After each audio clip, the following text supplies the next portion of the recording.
السلام علیکم ورحمۃ اللہ وبرکاتہ۔ روزے کے تعلق سے اہم اور ضروری مسائل۔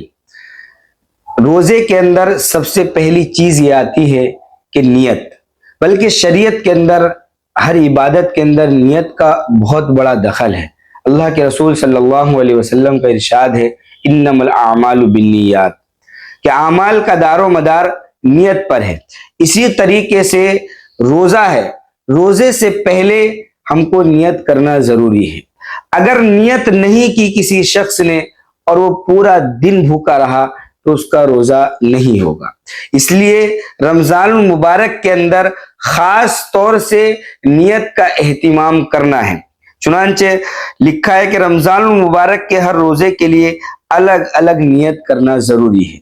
ہر روزے کے لیے ہم کو نیت کرنا ضروری ہے۔ اب نیت کا وقت کب تک رہتا ہے، کس وقت تک ہم نیت کر سکتے ہیں؟ تو معلوم ہونا چاہیے کہ شریعت کے اندر ایک اصطلاح ہے نصف النہار شرعی، جس کو یوں تو سمجھانا مشکل ہے، لیکن ہم یہ سمجھ لیں کہ زوال سے تقریباً 1.5-2 گھنٹے پہلے تک ہم کو رمضان المبارک کے روزے کی نیت کرنے کا اختیار ہے، اور یہ اس وقت ہے جبکہ صبح صادق کے بعد، یعنی سحری کے ختم ہونے کے بعد ہم نے کوئی چیز نہ کھائی ہو، روزے کے منافی کوئی عمل نہ کیا ہو۔ اگر صبح صادق کے بعد روزے کے منافی، روزے کے خلاف کوئی عمل کر لیا ہے تو اب نیت کا اعتبار نہیں ہوگا۔ اس کو ہم آسانی سے اس طریقے سے سمجھ سکتے ہیں کہ اگر کسی شخص کی آنکھ سحری میں نہیں کھلی، وہ بیدار ہی صبح صادق کے بعد ہوتا ہے، اور صبح صادق کے بعد جب وہ بیدار ہوا تو اب اس کے ذہن میں یہ بات آتی ہے کہ میں اس وقت اگر نیت کروں گا تو میری نیت کا اعتبار ہوگا یا نہیں ہوگا۔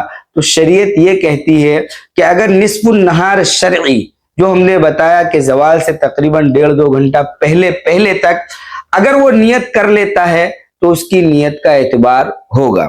اسی طریقے سے ایک مسئلہ یہاں پر یہ آتا ہے کہ زبان سے نیت کرنا ضروری ہے یا نہیں ہے۔ تو معلوم ہونا چاہیے کہ نیت دل کے ارادے کا نام ہے۔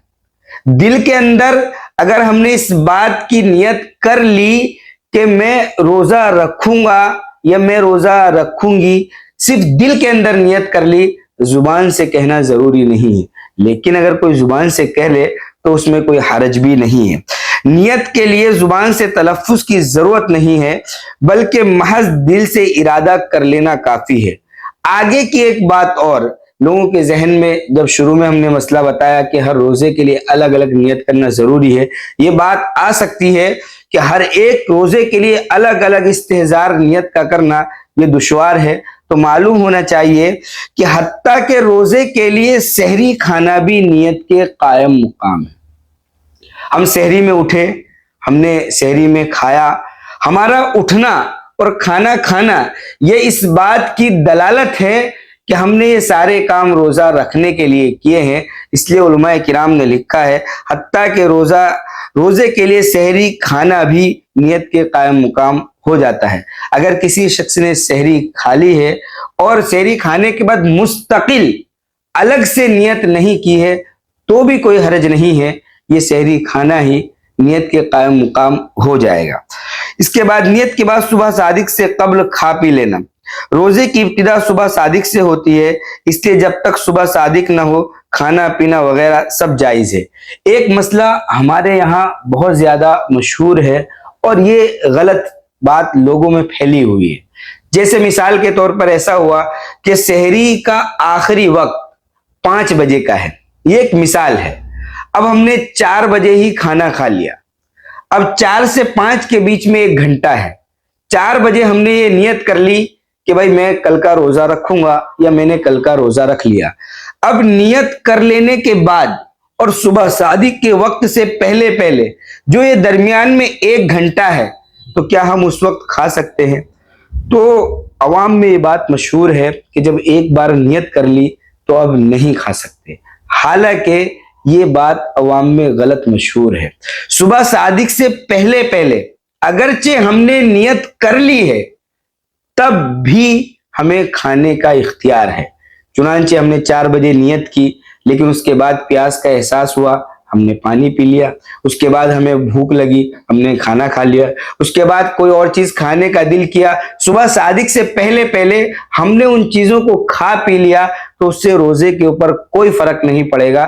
یہ سوچنا کہ ایک بار نیت کر لینے کے بعد صبح صادق سے پہلے بھی کچھ نہیں کھا سکتے، یہ سوچ غلط ہے۔ صبح صادق سے پہلے پہلے شریعت نے اجازت رکھی ہے۔ ایک بات اور معلوم ہونی چاہیے کہ کچھ لوگوں کی عادت ایسی ہو جاتی ہے کہ وہ رات کو دیر تک جاگتے ہیں، 1-2 بجے سحری کھا کر اس کے بعد سو جاتے ہیں کہ اب رات میں مستقل سحری کھانے کی ضرورت نہیں ہے، یا عشاء کے وقت ہی اتنا کھانا کھا لیتے ہیں کہ اب سحری کے اندر ضرورت نہیں پڑے گی۔ تو ان لوگوں کے لیے خاص یہ مسئلہ ہے کہ سحری کے اندر کچھ نہ کچھ ضرور کھا لیا کریں، کیونکہ سحری کے اندر برکت رکھی گئی ہے۔ اللہ کے رسول صلی اللہ علیہ وسلم ارشاد فرماتے ہیں، تسحروا فإن فی السحور برکہ، کہ سحری ضرور کیا کرو، سحری کے اندر اللہ تبارک و تعالیٰ نے برکت رکھی ہے۔ اور سحری کے اندر تاخیر افضل ہے، یعنی بالکل آخری وقت میں سحری کریں۔ صبح صادق سے پہلے پہلے کا جو وقت ہے اس سے آدھا گھنٹہ پہلے، یا بالکل صبح صادق کے قریب، اتنا اندیشہ نہ ہو جائے کہ سحری اور صبح صادق کے وقت کے اندر خلط ملط ہو جائے، اس سے پہلے پہلے ہم سحری کریں۔ چنانچہ لکھا ہے کہ سحری میں تاخیر مستحب ہے، مگر اتنی تاخیر کرنا کہ وقت میں شک ہو جائے یہ مکروہ ہے۔ چنانچہ ہم اس بات کا خیال رکھیں۔ السلام علیکم ورحمۃ اللہ وبرکاتہ۔